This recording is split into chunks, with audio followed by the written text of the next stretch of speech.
you though. I was going to ask you, and then she came. So. I don't know who was asking me.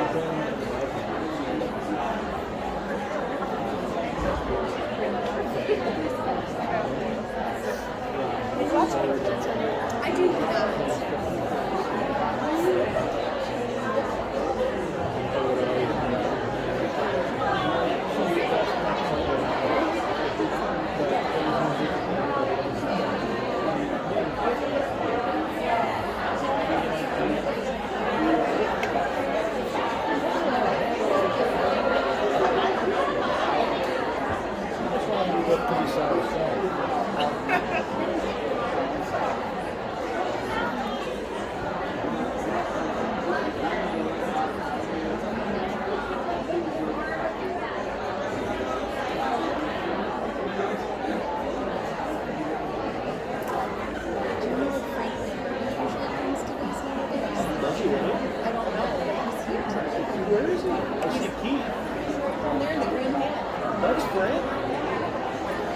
I didn't recognize him.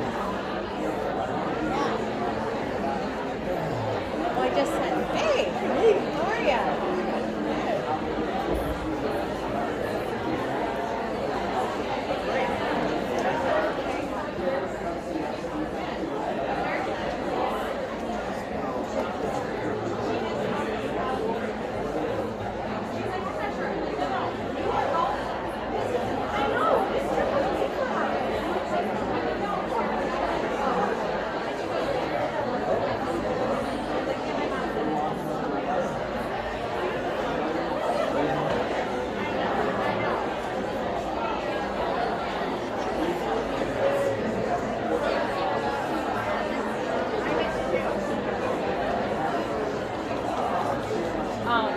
But I asked, I was like, can I just ask Chris, like, does Frank this week?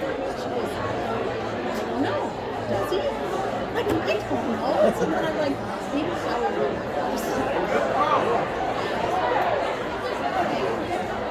I never.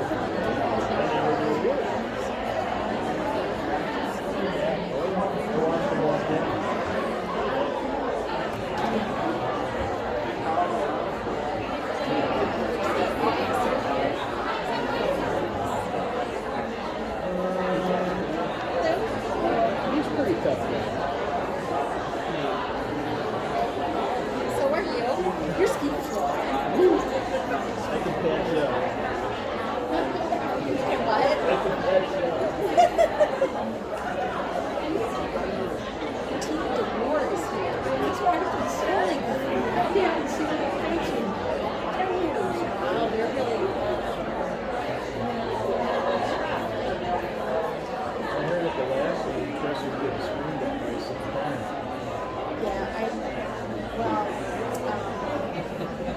Marco and John were as there.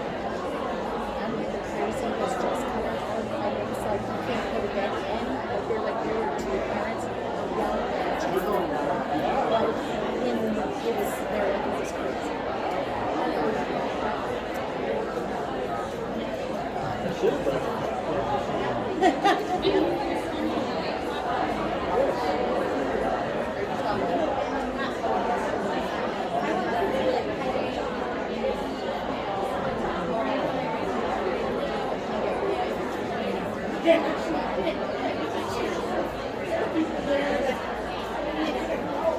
I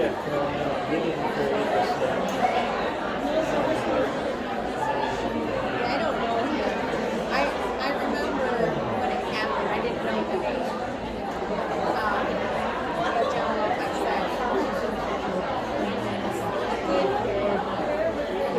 he likes attention and he didn't really get a choice. And unfortunately, I was at a really bad time too.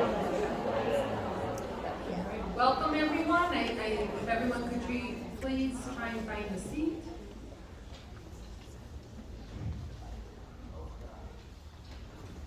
All right, thank you. Welcome to a special board meeting here in April. We will first, for the record, it's 7:04. All board members are present. let's stand for the Pledge of Allegiance.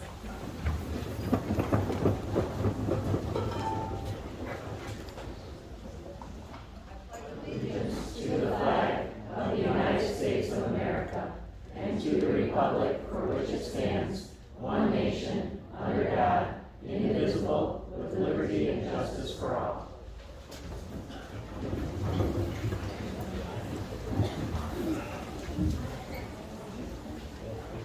As I stated previously, this is a special board meeting.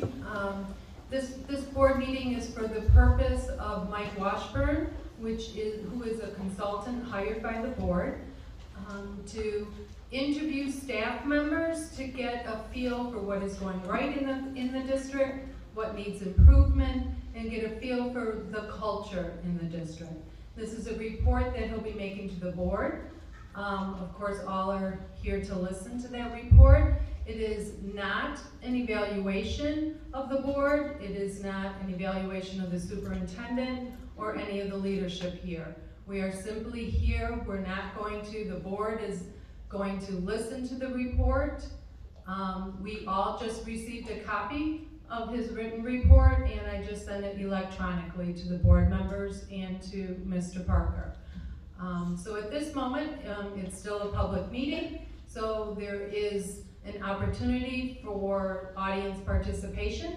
This will be that first opportunity for audience participation. If you would like to address the board, please raise your hand. We do have the podium over here for that purpose. Please state your name and your address. Please limit your comments to 3 minutes. And again, this is an opportunity to address the board. Not necessarily, we're not going to get engaged or answer any questions at this point, but we are listening. So at this point, would anyone like to address the board?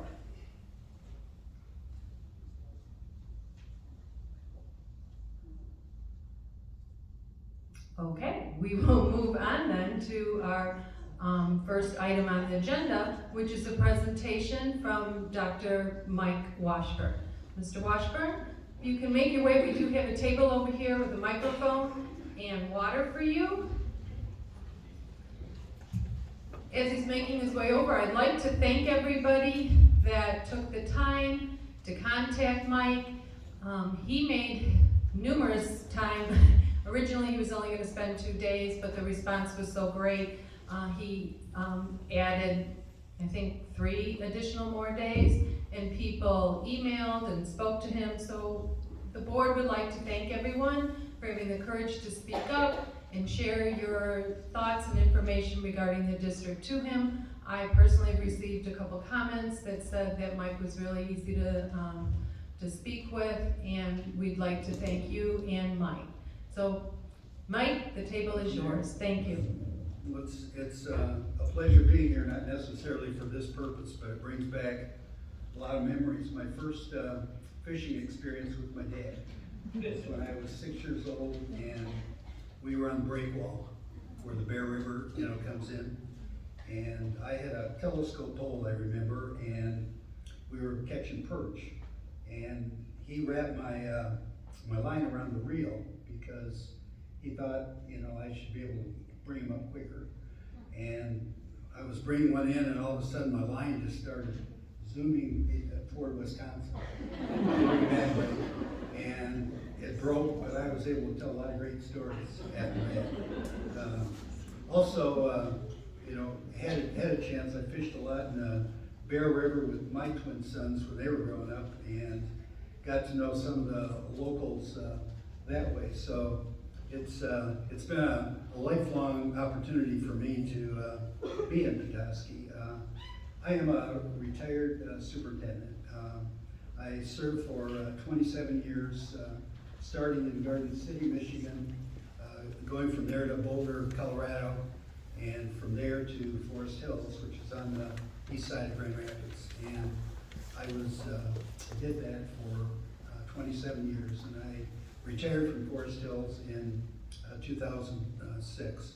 I started working as a consultant with this board in 1997 after John Jeffrey was first named superintendent. And I know Frank Ronan had been here for a long time before that. And I was able to work with John and the board, talking about the governance structure and communication and the things that he wanted to accomplish, and board members then would give advice. And we met at least once a year, and sometimes more often.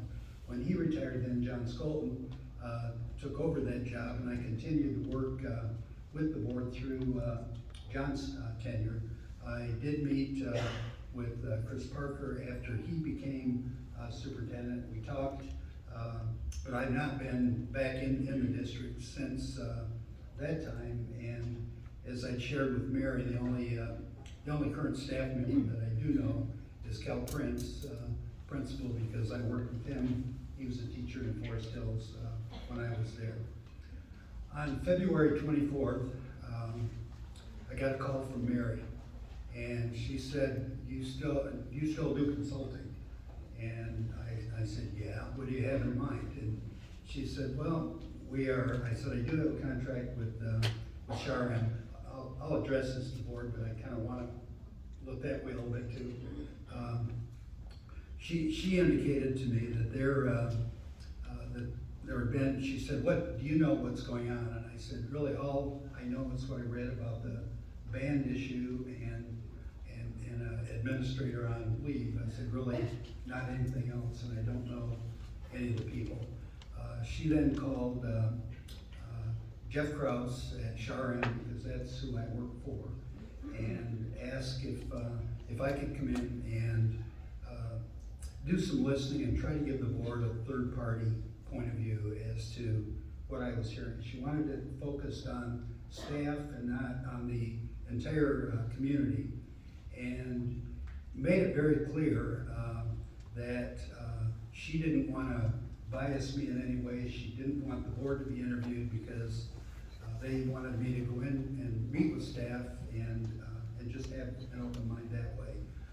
She asked how I do that, and I indicated I've done that a lot of times, and it's going in buildings and meeting with people who want to meet. And I think that it should be anybody on the staff, who's open to wanting to meet in that way. And I indicated that, from my vantage point, I want to assure people that what they share to me isn't going to go right back to the board or anybody else. That if Lisa thinks that she's going to tell me something and then suddenly that becomes common knowledge, nobody's going to talk, number one, and the board's not going to hear an unvarnished report of the things that I heard. And so that was agreed upon. It's always interesting the first time I do this and go into a school where people want somebody else always to be first and are kind of leery about saying anything. When I went into the first school, the principal indicated to me that nobody on the staff wants you to know their names. And I said, that's okay. I don't need to know that. I just, I want to do a lot of listening. And so I got a sheet that had all the time slots, and it just had an X, for each one. But it was like it has always been. After a while, people get comfortable and they trust this old geezer isn't going to throw them under the bus, and got pretty open. What I've done is I've taken, there were 165 people that I interviewed. Normally what I was used to was more 30 or something like that. And that's why we thought initially it was going to be just a day, maybe 2 days.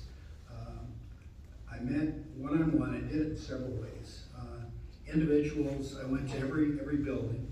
There was a time slot in each school. I met with any staff members who wanted to do it. Principals felt, because there was a lot of volume, and to make it efficient, that people would get a 15-minute period. In many cases, the secretary was the warden who would bang on the door when that 15 minutes was up, and it became pretty ritualistic during the day. I think the first 2 days, the 14th and 15th, ended up with starting at the schools at 7:30 and then ending on off-site reports that were interviews that were at the Perry Hotel in the conference room. And I think we started each day at 7:30 and they finished around 10 o'clock that night. And then the third day on Wednesday, met with 2 schools, and that was from 7:30 to 3 o'clock, 3:30, something like that. And there were still a number of people then who indicated that they wanted more information. And so on the 21st, we set up 2 different time periods for Zoom interviews. And I did receive a lot of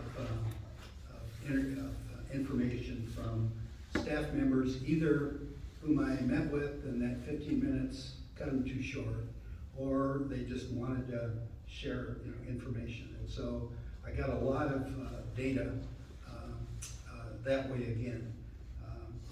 I do want to make sure everybody understands that my job wasn't to come in and place judgments on things that I heard. It was just to report to the board what I heard. And I think it's only fair because there are some criticisms of the board, criticisms of the superintendent, that they've not had access to this. The only time this report was presented was tonight. I didn't know until recently whether there would be a written report or whether it would be just verbal.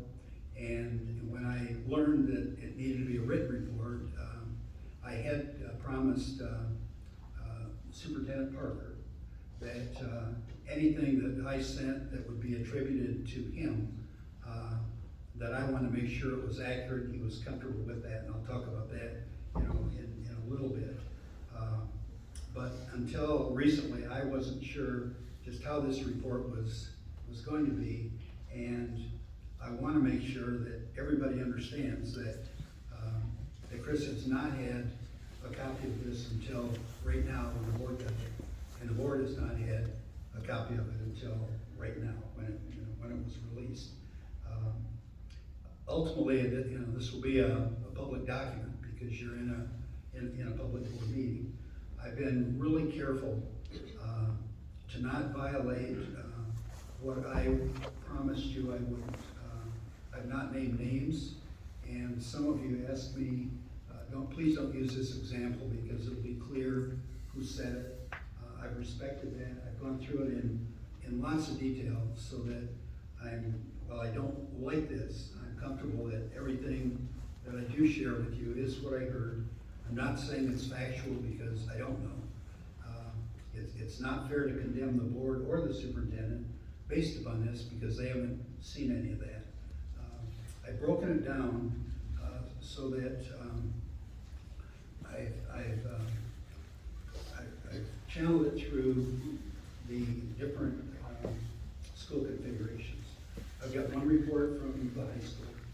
I've got another report from the middle school. And then I've combined the 4 elementaries into a single report because there were a lot of commonalities with that group. And what I want to do, and I guess the body of this, is just go through the same report that board members have. I don't want to ad lib because I don't want to have anybody question what did he say or what didn't he say. So bear with me, and thanks for that. You got me enough water here, I think. Anyway, at the high school, staff members that I interviewed were divided into 2 groups.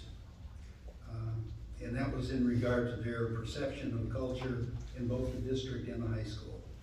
The principal, her administrative team, and office personnel placed great value and support in both the superintendent and executive team. And I do want to back up just a minute. Well, the intent of this and the letters that I put out and the letters that Mary put out made it clear that this was to measure the culture. A number of people I did speak with really felt that it was like a 360 evaluation of Chris Parker. And while I assured them it wasn't, the only thing that I referenced, the comments that they made, were those that I knew were in the MASB evaluation instrument, because that's the process you've used. Anything else I didn't, and some staff members were also parents, and because I wasn't asked to meet with parents or the community, any remarks they shared with me as parents, I didn't include in this report either. So I tried to really focus it on the direction that Mary had given me with the staff. The principal and administrative team and office personnel place great value and support in both the superintendent and the executive team. They believe the culture in the district and the high school is very positive, but did note that some members of the staff will likely disagree. The superintendent was described as smart, highly organized, having high expectations with a no-nonsense approach at problem solving. They and some teachers and support staff believe that Chris has tackled some really tough issues, as well as dealing with the unprecedented concerns like COVID and the band and personnel situation that were at the high school. They worry that the Board of Education is not going to continue to support the leadership team as they witness changes at board meetings, and that they see some board members now coming into schools, and their perception is that what they're doing is really undermining the superintendent by asking questions related to the culture in the district. These staff members believe that there were just too few structures in place, and that after the superintendent arrived, and especially in curriculum, and the director of teaching and learning has brought both consistent structure and higher expectations for the staff in an effort to improve student growth. They also think these new standards had support from the board after the superintendent was hired. They aren't sure now if that continues. Supporters shared positive examples of the superintendent and executive team leadership when they filled in at the high school, and the principal and one of the assistant principals were both on leave. Staff members got to know them. They were impressed with their hands-on work, and also believed that the principal and the staff have great access to Chris and the executive team, and that their needs are considered quickly. That was at the high school by the group that sees the culture fine and is supportive of the superintendent. However, a larger percentage of those interviews told me the culture in the district is very broken, and some of that group see the same at the high school. They list the top-down decision-making process, little involvement with teacher input and training, and that many individuals fear asking questions, and especially challenging decisions made by the administration. While often secondhand, and I tried, as people shared concerns that way, I tried to ask, has that happened to you? Is it hearsay? Have you seen it somewhere else? To try to be able to determine how much is rumor and how much is perceived accurate. And while often secondhand, there is a strong belief that staff members who ask difficult questions or challenge the new rules are treated poorly, yelled at, reassigned, forced out, etc. In particular, the long process for reinstating 2 band teachers was cited as very disruptive. Because the matter involved attorneys and legal issues, I've not described the fallout mentioned, but most people interviewed just felt badly that the timelines, in their words, were excessive. While the majority of the staff values and supports their principal, some members of this group feel that she is starting to use a similar leadership style as they mentioned about the central office that's resulted in a divided culture at the high school. A common theme for those believing the district culture is very low was the implementation of too many programs too fast. Some veteran staff members in particular have seen an abrupt change in the last 2.5 years from long-standing traditions. They understand that COVID protocols were disruptive too, but believe the change in central office leadership has created the low morale and broken culture. Those of this group who believed more structure was needed were concerned about the implementation process, not necessarily the changes that were recommended, but how they were recommended, in a sense that they happened too quickly without teacher input. Many perceive that the administration believes the high school curricular programming and the way staff members operated were broken and needed to be fixed. As a result, they do not feel valued. All teachers interviewed took great pride in their teaching performances, things that they shared with me, backed up by positive evaluations that they indicated they'd received. Some resented being labeled as unwilling to change, but want to be a part of the process. To be able to support new initiatives and teaching styles, they want collaboration with the administrative team. Many of those interviewed stated that significant numbers of staff who were or are retiring early or leaving the district for other positions because of the culture becoming negative. They also believe that the full value agreement, the cornerstone of core values that's been in place for many years, is no longer followed, especially the speak up provision. Communication from central office usually does not give staff members a heads up. As a result, they told me they also often learn about changing dynamics, like changes in masking, at the same time as all community members, and shared examples of what put them in awkward positions when contacted by parents, and they hadn't had a heads up about that. Most staff members of this group blame the major problems on the superintendent. They see his leadership style as unpredictable and believe those who don't agree with his decisions get targeted for some form of punishment, like being berated or involuntarily transferred. Another major concern expressed is the lower expectations for student behavior. Whether the policy of full inclusion has impacted the standards or other factors, it's apparent to me that this group believe the consequences for poor student behaviors have been significantly lowered. Sometimes staff members feel caught in the middle with their peers, and some teachers try to enforce behavior standards while others do not. Most believe there are few consequences for unacceptable student behaviors, ultimately impacting other students who begin modeling these adverse behaviors. Teacher aides and secretaries are highly valued by all staff members interviewed. They hope, and this would be teachers as much as teacher aides, they hope that the low compensation for this group will be addressed system-wide.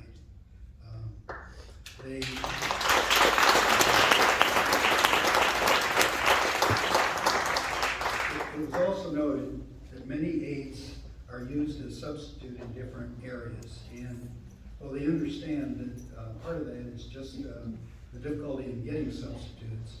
They feel that they're letting their teachers down because they want to be in areas where they're trained to help and can't be because they're in a different assignment.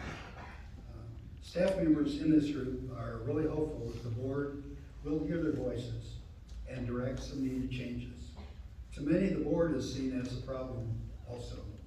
By not exerting leadership in defining expectations and roles for administrators and the direction of the district. By not visiting schools or asking for staff input. This group is conflicted about the board in one of two ways. Do they agree with the direction of the district and how people are treated? Or are they misled and not knowledgeable about how the district is being run? Either way, it's really put the board in a position with people that I talk with that this group has lost some confidence and trust in the board. Petoskey Middle School. And what I'd like to do, if you're okay, is get through all of this and then just see what questions that you may have. Petoskey Middle School.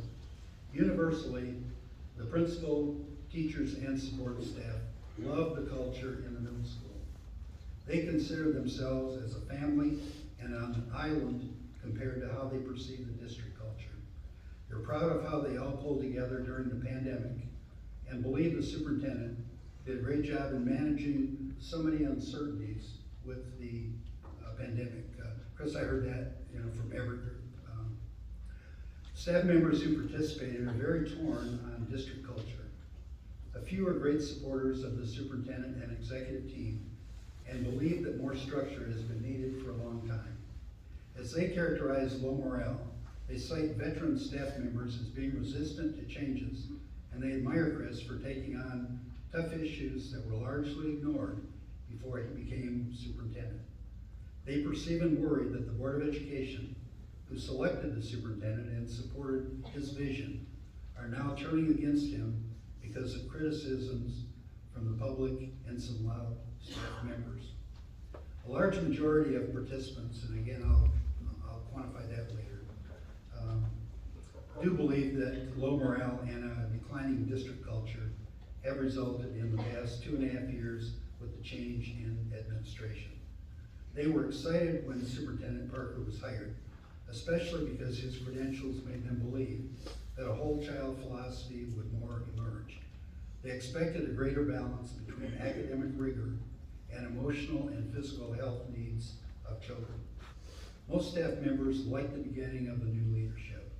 They saw a likable and dynamic superintendent in his first year. He was highly visible, often a cheerleader for all schools in the district, very smart, driven and passionate about the instruction, and wanted to put more structures in place. However, once he and the new executive team were established, during the last part of his first year and continuing through the present day, many have lost confidence in the leadership of the superintendent and executive team. This large group shared similar concerns with their counterparts at the high school. They believe too many changes were made too rapidly and without the knowledge and support of the people who had to perform these expectations. This was a contrast from the superintendent's interviews, which many attended, where they thought Chris was going to take a longer approach of learning, assessing, and evaluating before making any big changes. Their opinions were that a long-standing tradition of collaboration was evolving into a more secretive, top-down management style. In prior times, they were able to contact central office administrators and secretaries who would hear their concerns and work with them and their principals to make changes or better understand new directions. They believe the new chain of command structure does not allow that to happen. These staff members have seen the Board of Education make changes, major changes in their collective style. While they understand and support channeling problems through the chain of command, they miss seeing board members in their schools and the opportunities to talk with them informally. It is recognized that COVID protocols created some natural barriers for board visitation, but they believe a changing culture among the board and administration is a greater cause for concern. On the other hand, staff members in both groups strongly support the principal. They believe he understands their needs, keeps them uplifted even during these difficult times, and goes to bat for them. But they believe many times his hands are tied by central office, and as a result becomes the best messenger of bad news. But they respect that he never blames his superiors for decisions they believe are made above him. Loss of trust in the superintendent and executive team predominates with a large majority of those providing input. They believe that statements made to the public at board meetings and through social media are not a reflection of what happens in their school. And they see the superintendent as having two personas, one when he deals with the public and another when dealing with staff members. Many shared examples of perceived mistreatment, with some being demeaned, yelled at, discouraged, and so on. While there is a great value in data collection, many worry that this business-like atmosphere will result in a loss of the caring culture that has existed for years. They said test scores are important, but so are kids and staff members feeling good about themselves. Both groups greatly value aides and mentioned, as they did in the high school and you'll hear in the elementary, they really hope the district will take a look at their working conditions and pay scales. Elementary schools, and I lumped them together as I mentioned, with Central, Lincoln, Ottawa, and Sheridan, rather than going through 4 separate ones with so many things that were consistent. I did lump them together, and I do have other data that would be similar to the other 2. But there were a few divisions among the 4 elementary school participants in how they viewed culture. As a result, rather than singling out particular schools, they'll be lumped together for this reporting. All the elementary schools perceive their building cultures to be healthy, but the district culture very broken. Participants shared many of the same concerns as listed by the high school and middle school participants. There are some differences, though, that I will highlight. Each staff places great value in their respective principals.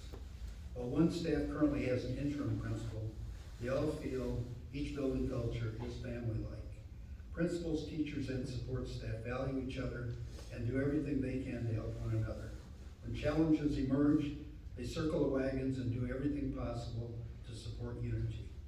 They all love their kids, and interestingly, they each believe their school is the best in the district. And they rave about positive parent support. Many were excited when the board hired the current superintendent. As they see themselves as nurturing the younger students, they believe they had a great ally in him because of his background. In the beginning, they observed him as high visibility, high energy leader, frequently in buildings and very approachable.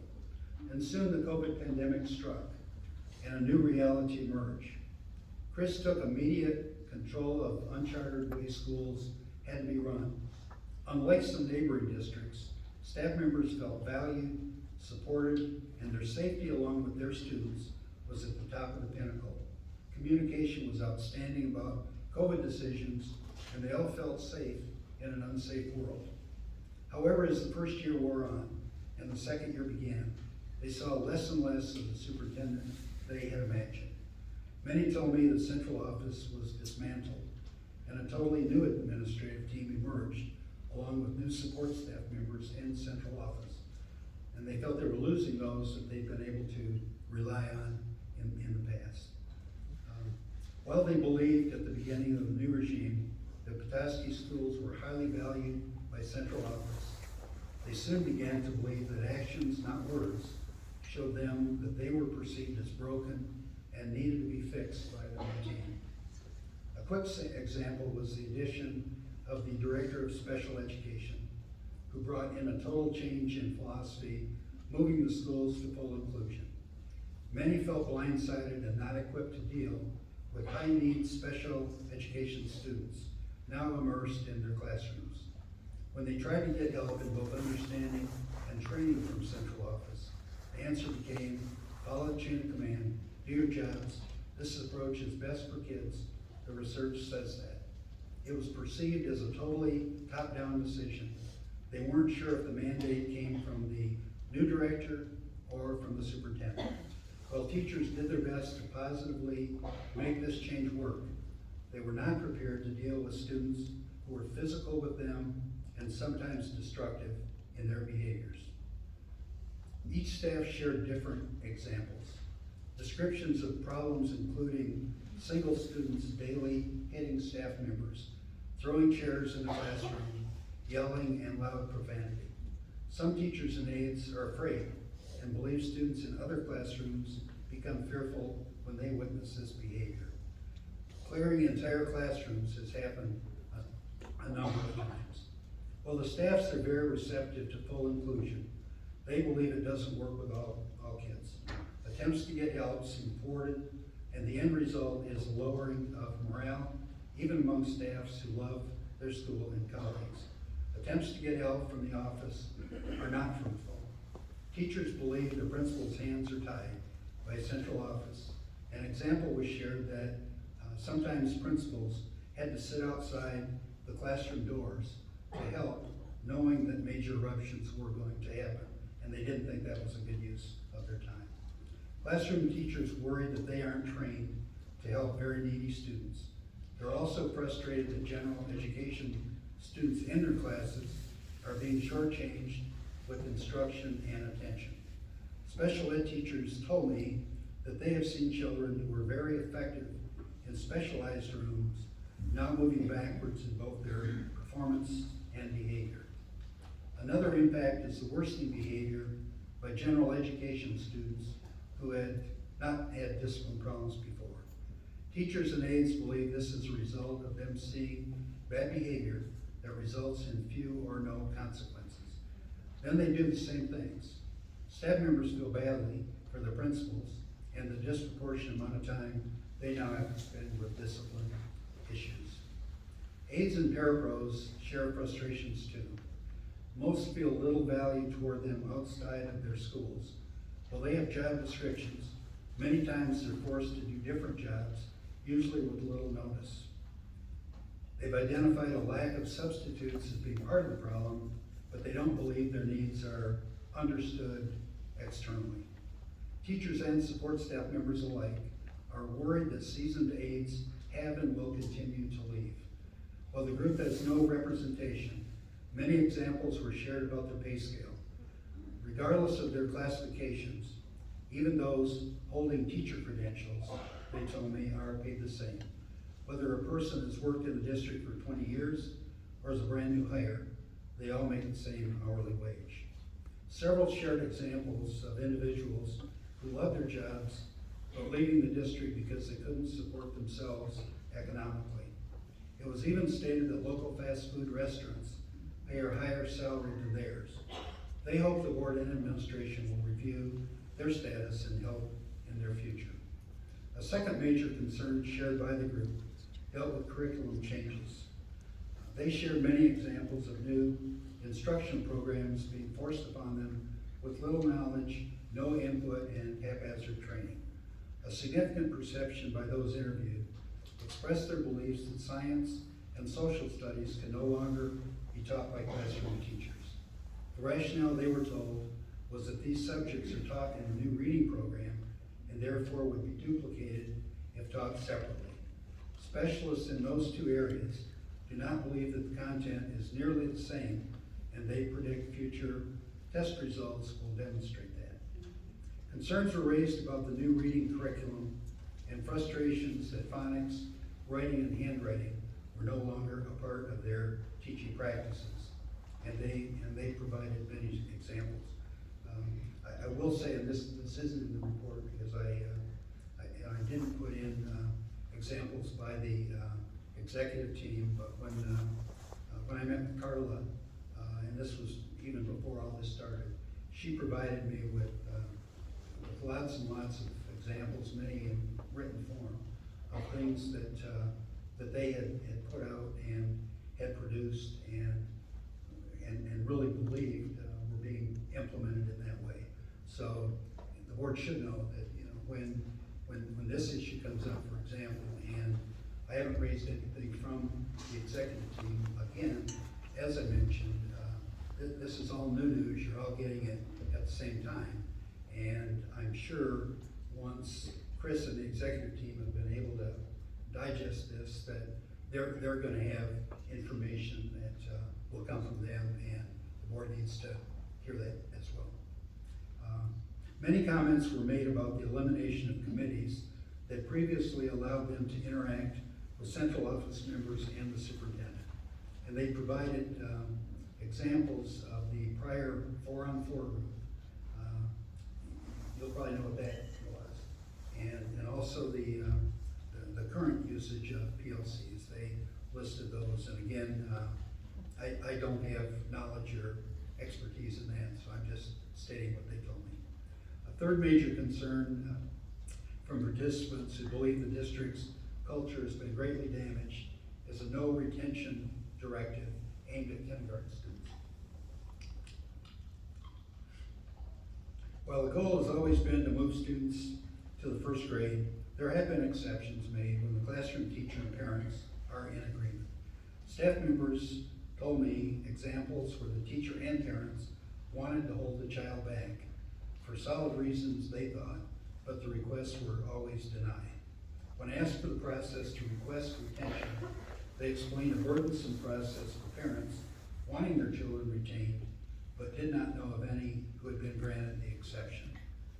As participants in this group discussed, they believe many people have left and will continue leaving the district totally because of the worsening culture. They have also lost faith in the hiring process. In past administrations, for example, they were deeply engaged in hiring their new principals, with several principal openings now. One school shared an example of how their new principal was to be hired.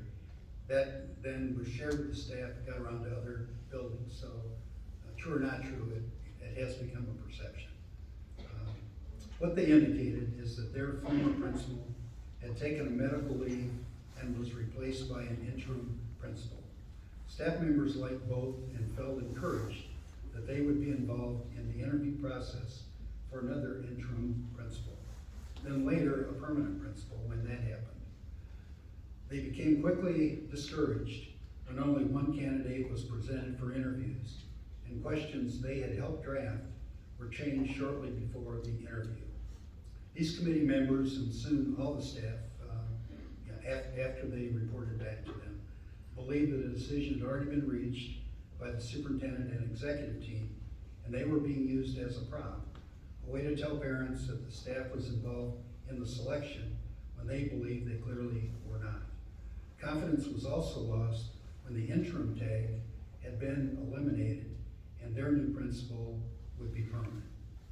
As a result of this example, shared to many across the district, other elementary school staffs are really worried now about that their new principals are going to come to them without any input.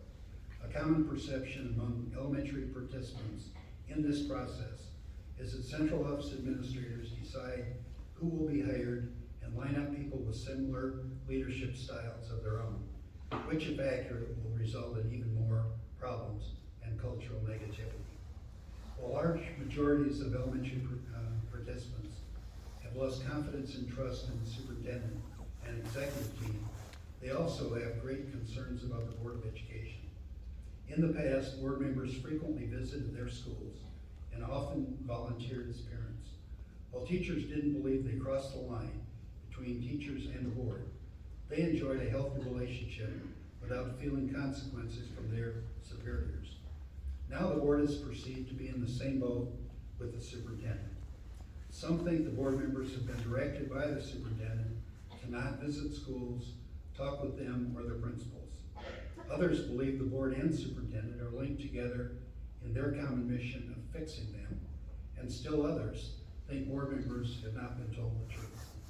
Examples were shared from those attending board meetings that the superintendent will routinely say about a problem, "This is the first time I've heard of this," when they know he's been deeply involved in the problem, and student discipline was the most common example they used. Regardless of the realities, the board has lost great confidence and support from many elementary staff members who were interviewed. The lone exception mentioned was a change in visiting patterns in the last few weeks, and these interviews again were on the 14th, 15th, and 16th of March. The lone exception was visiting patterns in the last few weeks from some of the board members, and they were greatly welcomed in the schools. The final concern raised at all the elementary schools was a collective perception that superintendent and executive team has treated staff members very poorly. Well, most examples shared were either hearsay or witness confrontation involving others. There were some direct examples of yelling, perceived involuntary transferring, and other examples. Regardless, the perception of mistreatment of staff is very pervasive by those interviewed, even though most of them have not received that themselves. I did interview some retirees and as I mentioned before, interviews off-site, and those were held on the 14th and 15th at the Perry Hotel in 2 different interview segments. More than 30 current staff members and 4 retired staff members met with me either off-site or in Zoom meetings. All were one-on-one. Their comments were added to the levels in this report. So if someone represented high school, I added the comments to the high school and so on. There were some extreme examples that were used that were requested to be confidential, and that request was honored, so those are not included. A large percentage of this group, nearly 100%, believe the district culture is now very negative, and several participants said they had either directly retired because of how they were treated, or were intending to retire this year or as soon as they can. The new leadership regime was cited in each case as the reason. I'd now like to share with you some overall conclusions and recommendations. It needs to be noted again and clarified that I was asked to listen to staff members and report what I heard, not placing judgments on the comments. As an outside facilitator, statements I heard and reported should not be accepted as total facts. Chris and his team have not had a chance to hear the concerns in this much detail and share their opinions. I did keep Chris updated about issues that were addressed through phone calls and emails, and I did Mary as well. At the end of each day when I've done this, I gave Mary a call and I gave Chris a call, just giving them general overall updates of things that I heard. And also the board, as you've heard, have received some criticisms that have probably not been heard by you in that kind of detail or in that kind of numbers.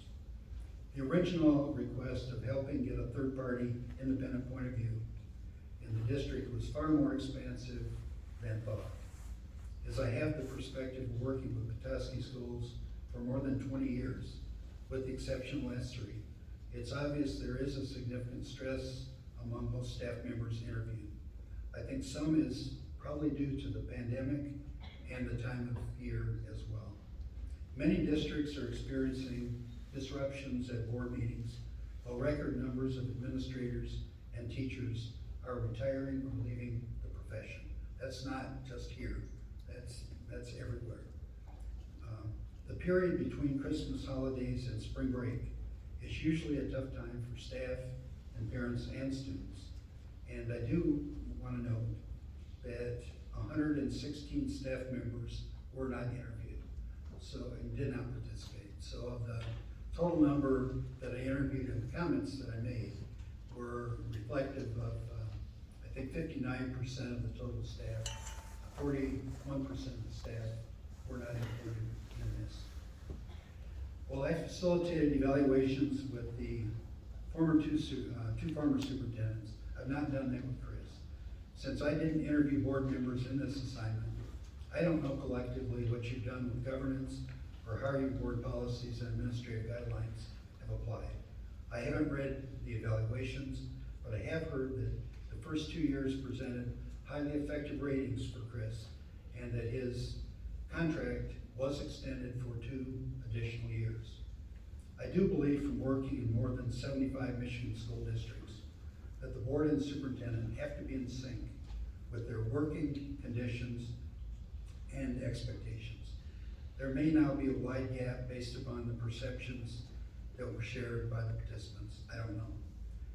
Regardless of next steps taken by the board, I think it'll be imperative to all parties to take time to review these staff opinions, good and bad, and then do everything possible to get back on track with a collaborative team, including all employees, regardless of their jobs. Based upon these staff summaries, I think the board and superintendent need to meet sooner rather than later and discuss in details staff reactions from this report, specifically areas that need to be addressed, our expectations for treatment of staff members, following the chain of command in decision-making and what that means, staff hiring procedures, special education inclusion and the impact on staff and student safety, special education and title programs, caseloads, and reporting, student behavior concerns at all levels, understanding of kindergarten retention policy, working conditions and salary structure of aides and paraprofessionals, the processing of sensitive issues, and I would use the band program in hindsight and look at how that was processed, good and bad, and then use that as an example for when sensitive or critical issues come up, that you can learn from that. I think the Board of Education, I think you need to discuss the board's role in school operations. I mean, what is your role as a board? And the board and superintendent governance. What are the lanes of board members? What are the lanes of the administration? And what do you do if someone gets out of their lanes? And then developing and sharing results with staff members. I think now, with this number of people expressing this kind of interest, that whatever you do now, even more so, needs to be open, transparent, communicated. I think that will help greatly by people I listen to who just don't know how things are operating. I would, if anything, over communicate and over dramatize, letting them know whatever decisions are being reached. These are the 7 or 8 areas that I heard that I think Chris, you and the board really need to focus on as you get together. Because my assignment was to give you an independent report. This is it. There are 2 different perceptions I heard from participants. One group believes the district is in great shape. They believe the superintendent and executive team are bringing needed structure and systems into daily operations. To them, the pushback is troublesome, but not surprising. Teachers have been able to do their own things, so naturally they don't like being told what to do or criticisms of their teaching methods. This group is worried that the Board of Education is regressing in their leadership and their respective roles. They're listening to a small number of parents and staff members who are loud and influential. This group wants to see the board back the superintendent and refrain from getting involved into daily operations. The other group, which is much larger, as I'll quantify soon, believes the culture in the district is very broken and morale extremely bad. Many shared examples of problems with how decisions from the central office are made.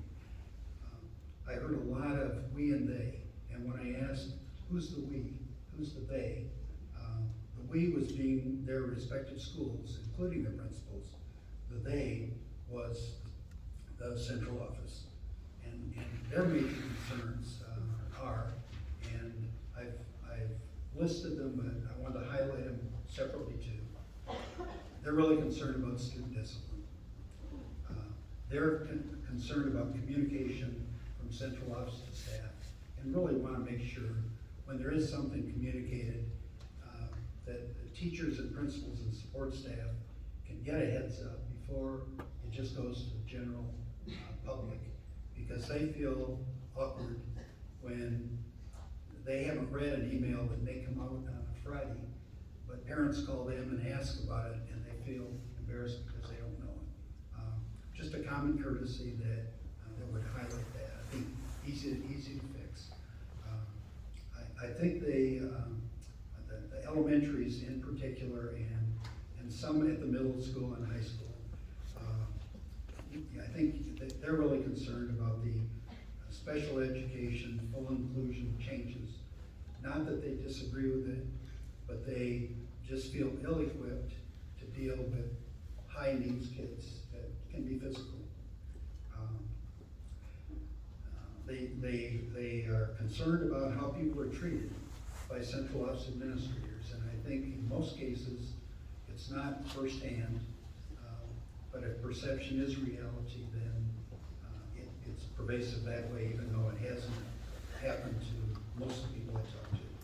They're worried about the full value agreement, where they believe that the top part of that is speak up, and they think now that that's been eliminated, and that actions that they take clearly demonstrate that they are not encouraged to speak up. Numerous curricular changes and the long-range vision and impact. I think I was really impressed with the many things that Carla and Chris have put together for changes. I think the implementation of that has been the bigger problem than the content. And so that's an area that I think you need to discuss. people are really concerned about the kindergarten retention policy, and right or wrong, believe that they do not have the latitude to hold kids back, even if the teacher, the principal, and the parents of that kid want that to happen. They do want more training for new programs.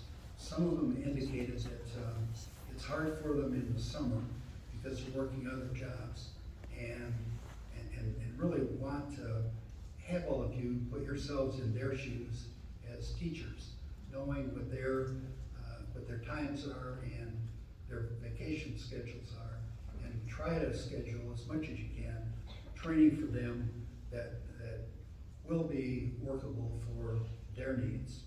And it's pervasive. They want to know, where does the board stand at your level? I mean, I heard that from every group. I shared examples with you. They don't know, and they need to know. Having worked with several of you board members previously, I know how much you love the district and want only the best for your students, staff, and parents. Until this project, I didn't know the superintendent or executive team, but in talking with them, I believe they have the same goals. My advice is to take the bull by the horns, develop a plan for improvement and transparency, and transparently share the next steps and objectives with the staff and community in an open way. As in all things, it will take time to change perceptions, especially when trust is involved. I learned a long time ago that trust takes a long time to build, but it can be lost in an instant. I think that it's really important after meeting with so many staff members and the leadership team. I know that you all want the same thing. You want for Petoskey kids to get the best education possible and to learn to become outstanding citizens. I know the original charge from the board through Mary was to include the superintendent and executive team in these interviews and report. While I did meet with all 4 individuals, it was early in the process. When I sent the superintendents the comments that I gleaned from our meetings, and when we did meet, I didn't know how the report was going to be given, in what form or when. And I did promise him, as I mentioned earlier, that any comments that I attribute to him, that he would have veto power over that, because the board really needed to hear what he thought. When I sent Chris the comments from the meetings, he didn't authorize me to share that information, believing that it was confidential between us, and especially if it was to be shared in a public report that he had not seen. I agreed and decided, as I mentioned before, that would not be fair to do. And he also asked about the executive team and whether they would have the opportunity to see what was going to be attributed to them. And I told him that I didn't feel that I could do that without going back to every other group and giving them the same opportunity. So, understanding the difficulty of it, and having been a superintendent for so long, I just unilaterally decided not to include the interviews that I had with the 4 members of the executive team, believing that this is an area that they need to communicate directly with you. That's why it isn't in here, and I wanted to explain that. I can tell you that superintendent, in my opinion, has high expectations and believes he's done a very credible job as your superintendent. He wants what's best for kids and have a strong vision on how to get the best academic results. His executive team members are his strongest supporters, and every comment without exception by them in the interviews that I'm not sharing results with really were accolades about Chris, that they came to the district because of him. They believed in his vision and have great support for him. And they do want to make sure that he and the executive team are able to hear this information and be able to react to it that way. I think you should be encouraged that so many staff members are willing to take a risk in meeting with somebody they didn't know and trusting that they could safely share their thoughts. Those interviews, I think, and the interviews, people I interviewed, want the board to get a good, true picture, good or bad. I was really impressed with everybody I met. You read body language. We went through a lot of Kleenex. I went through about 3 pens, writing, taking notes, and dealing with these things.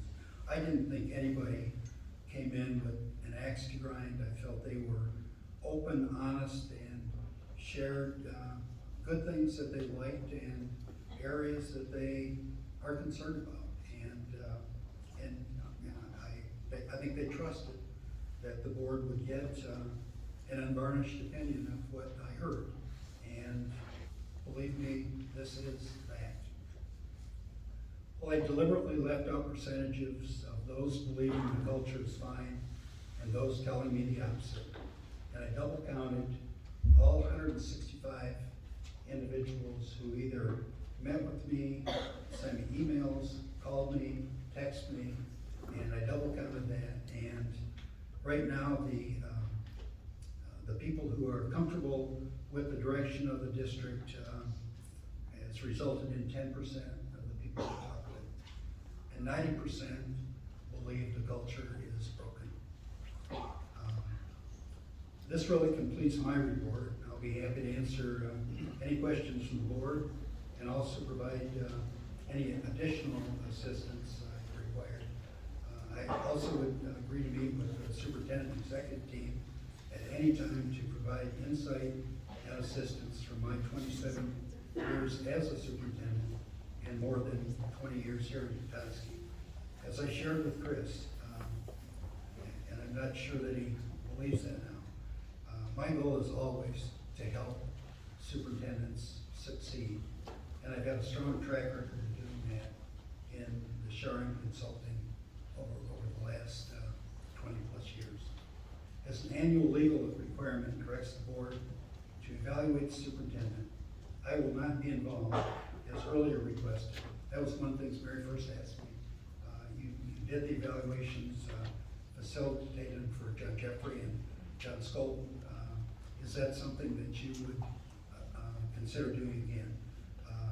And I had shared with her, because of this process, I don't think that I can be involved or fair in facilitating the evaluation. I think that should be an MASP consultant who's been trained as a facilitator, and I do think the contents of this report can give both parties a starting point of discussion. That's my report. Thank you.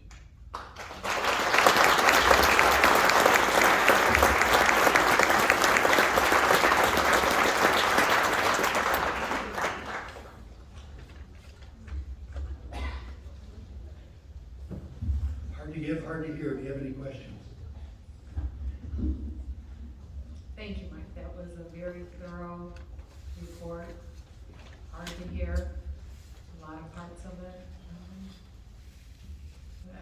Right now, I guess if the board has any questions specifically for Mike while he's still here, now would be the time to ask Mike questions. I just want to say thank you. This is a lot to digest, and I'm probably going to hold back any questions if I have some at a later time. But Sure. Thank you very much for all the time. It's a lot to absorb, so. It is. And the board just got this tonight, and Chris just got this tonight. So it's probably really overwhelming. I've been living it day and night, for a long time. I checked my, when I left today to live in Grand Rapids, and when I left today to come up here, I checked the GPS on my phone, and I had not left my office, which is in my home, since March 24th.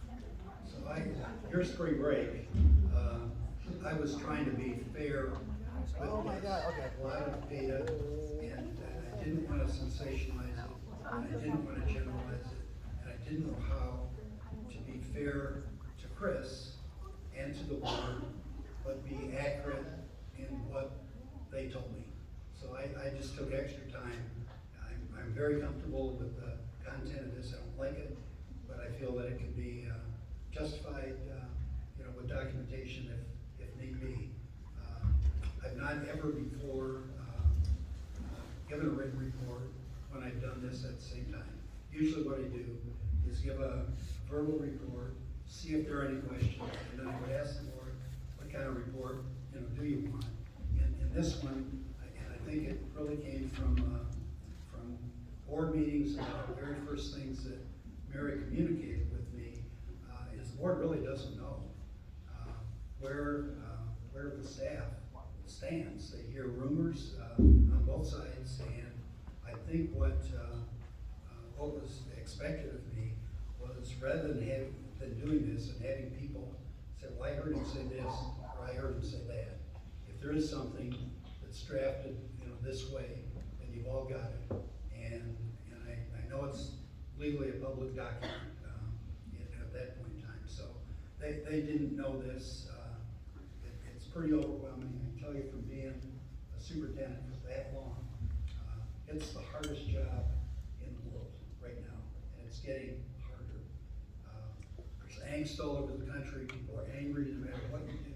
You make a decision on masking one way, and you have the one group upset with you. I mean, there are no win positions, and so I just want to say, I guess, from my old superintendent hat, he's in a tough spot, and I do think there are things that could have done differently and better based upon things that I heard. And I will have recommendations if you want them for and Chris with your team. With that, I'll turn it back to Mary. So you would be available to answer questions? Like I said, I think this is a lot for us to absorb right now, I think. I'm hearing the board doesn't have any questions at this. That's good. Well, I think Jessica just. Well, I think it would be good, you said you had suggestions, if we want them, I think we would want them, right? Yeah. Part of those are in the recommendations in the last part of the report. Where I shared there, I think there are maybe 7 or 8 items that I just, as a former superintendent and working with a lot of boards, I see as disconnects right now between the board, superintendent, and executive team. I listed those, and I did that because I thought that would give you a barometer of real things that they said that I think you need to dwell on. I think Chris, you didn't know any of this, and I think you need to take whatever time you need to process it, and the board too, and then meet with each other and see what you can do. I mean, to me, that would be a good next step.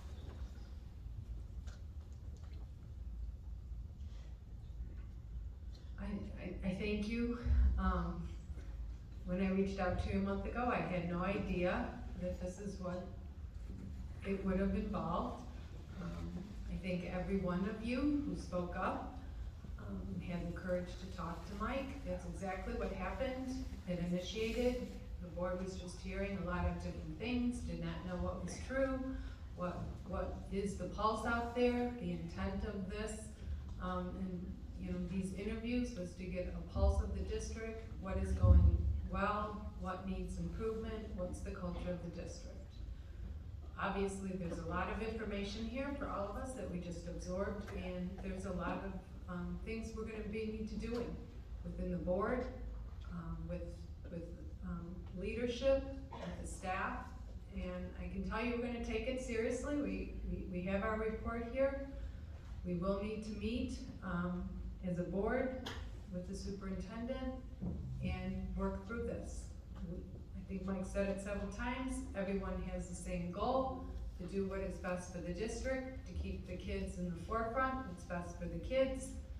It's clear we have a wonderful staff that includes all members of the staff, our leadership, our board members. We have a lot of good people here. We're hearing you, we have this report, and we have a lot of work to do. So thank you.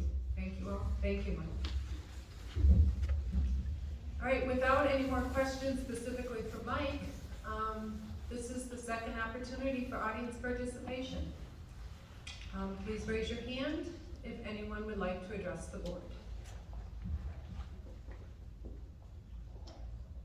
You do have someone over there? I believe Mr. Cato.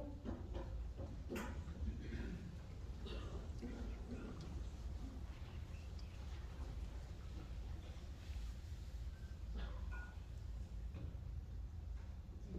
evening.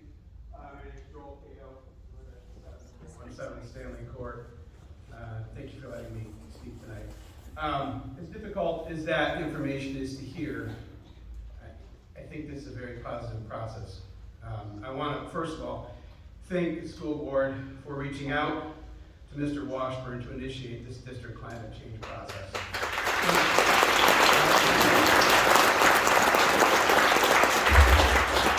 Second of all, I'd like to thank Mr. Washburn for your time, for your professionalism and guidance, and for presenting this important information in such a public and transparent manner.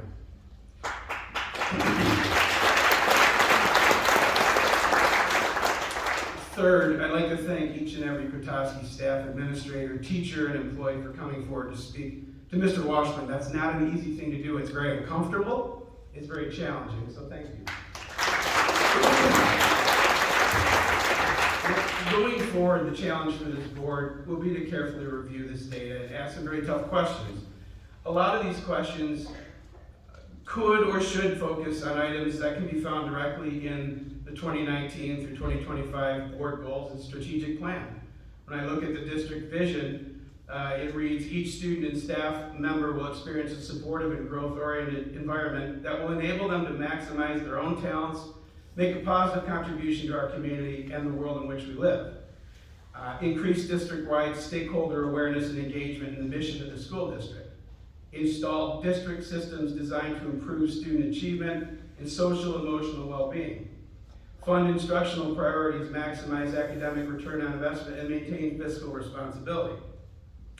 Certain words jump out at me: supportive, engagement, full value agreement, social and emotional well-being, growth-oriented environment, maximize the talents of staff members and students. We need to ask ourselves, do we have such a culture in the Petoskey school system, or are these words and phrases just hollow words? Mr. Washburn mentioned certain staff administrators being concerned by community voices becoming louder at the school meetings. I'm sure I'm one of them. Thanks for letting me be heard. But this is how it works. When parents, when the community, when parents and kids feel their personal voices might not be heard, this is how it's supposed to work. I wonder, 165 people at 59%, that's a pretty eye-popping number. That'll sit you back in your chair.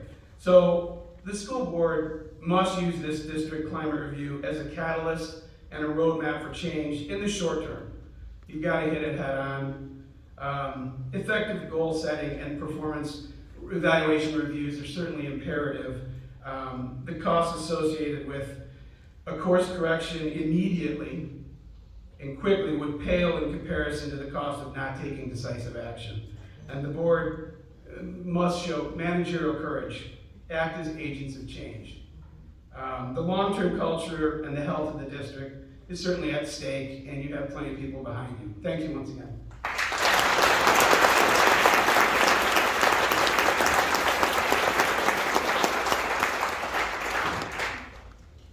Would anyone else like to address the board? Yes, back there.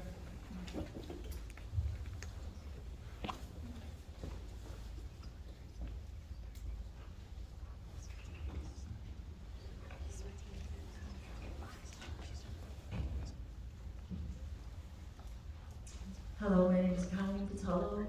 I live in 810 Petoskey Street, and I work for Petoskey Schools as a counselor for 21 years. I too want to thank you very much for reaching out and even allowing people to talk. I really deeply appreciate it. I can't even imagine how difficult your jobs have been, so thank you. But I do want to say just a couple of things. One of them is I will never know why I was so lucky to work the bulk of my career at Petoskey. It's been a dream. People are wonderful. Students are wonderful. I did retire last June, but I do have to say there were moments when I retired that I thought, it doesn't feel like Petoskey anymore. And I just was thinking, if that's the forward movement, then so be it. You know, things continue. I am an old timer. I'm old school. I'm gone. A lot of us will be. And I don't know, but I just wanted to share that. And I just wanted to say also, as much as I appreciate being able to speak up, I think the only thing worse than not being able to speak up and not being heard is to finally speak up and have nothing change.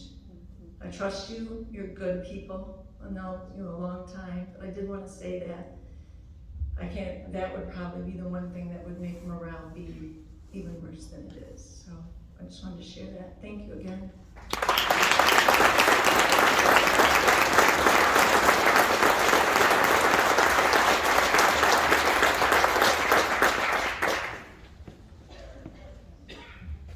Anyone else want to address the board?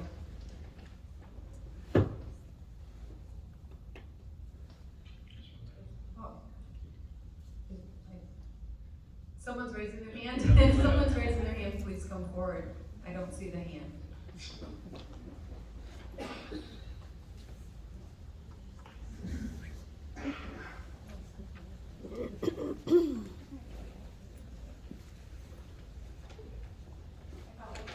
Where you're like, anybody but her, anybody but her. I'll be innocent, I promise. Kimberly Senior, 4061 Danville Road, Lansing. I also wanted to thank you guys. I know that was hard to hear. It was hard for me to hear, and I'm not even in your positions. But my philosophy has always been, if you don't know, you can't fix it. So, as painful as that was, now you know what needs to be fixed. And otherwise you would never know, and things would just continue to go on, and unhappy people. So, as painful as it was, it will be good in the end for all of you and all of us. And I also had a question, and I'm glad that the teachers staff brought it up, about the standardized testing. As a mom, I am just astonished at the amount of standardized testing that these kids have to do. I'm also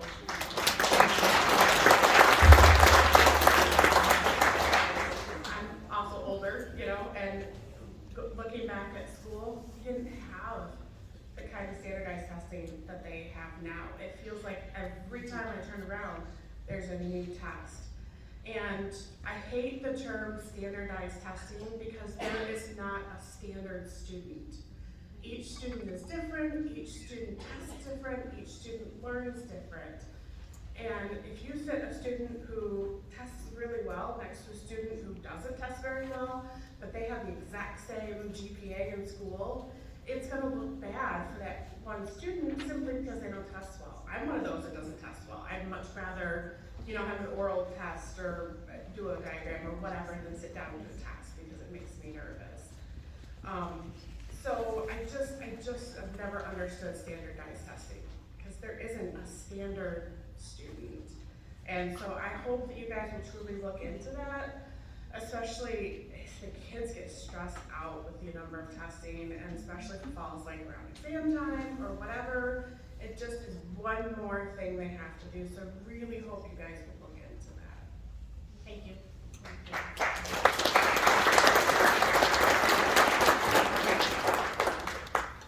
Would anyone else like to address the board?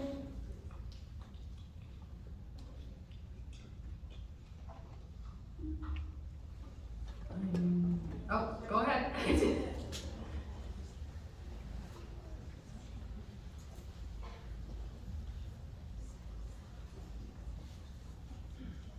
Thank you.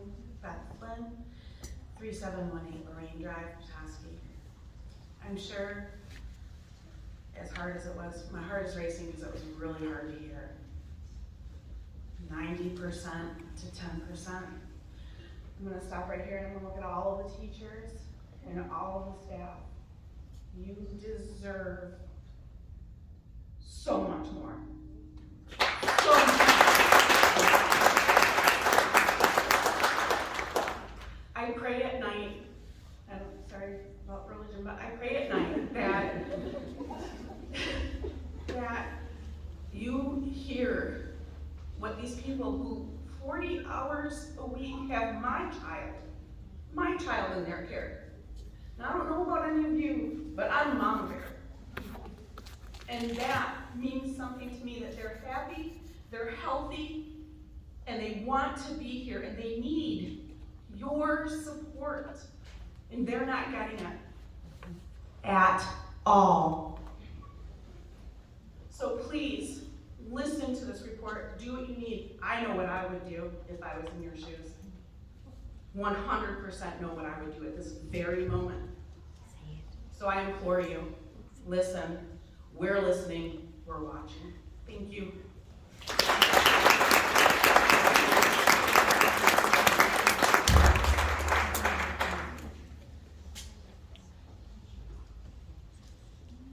Would anyone else like to address the board?